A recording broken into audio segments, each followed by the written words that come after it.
बिस्मिल्लाहिर्रहमानिर्रहीम। अस्सलाम वालेकुम। उर्दू फन टीवी में खुशामदीद। प्यारे दोस्तों, जैसा कि आप सब जानते हैं कि ईद उल फितर के हवाले से सभी लोग एक्साइटेड होते हैं कि क्या इस साल पाकिस्तान में 29 रोजे होंगे या 30 रोजे। तो इस हवाले से रुयत हिलाल रिसर्च कमेटी के मुफ्ती खालिद एजाज का एक बयान सामने आया है, जिसमें उनका कहना यह है कि 11 और 12 मई की दरमियानी रात चांद की पैदाइश होगी।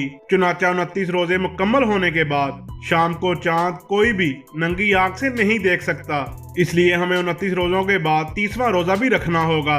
यानी कि इस साल पाकिस्तान में 30 रोजे होंगे और 30वें रोजे को ही चांद दिखाई देगा। और इस साल पाकिस्तान में ईद उल फितर बरोज जुमा 14 मई को अदा की जाएगी। दोस्तों, उम्मीद करते हैं कि इस वीडियो के बाद आपको अंदाजा हो गया होगा कि इस साल पाकिस्तान में 30 रोजे होंगे और ईद जो है वो हम बरोज जुमा 14 मई को अदा करेंगे। दोस्तों, कमेंट में ईद मुबारक लाजमी कहिएगा। आज की वीडियो में इतना ही, मिलते हैं किसी अगली वीडियो में, तब तक के लिए अल्लाह हाफिज।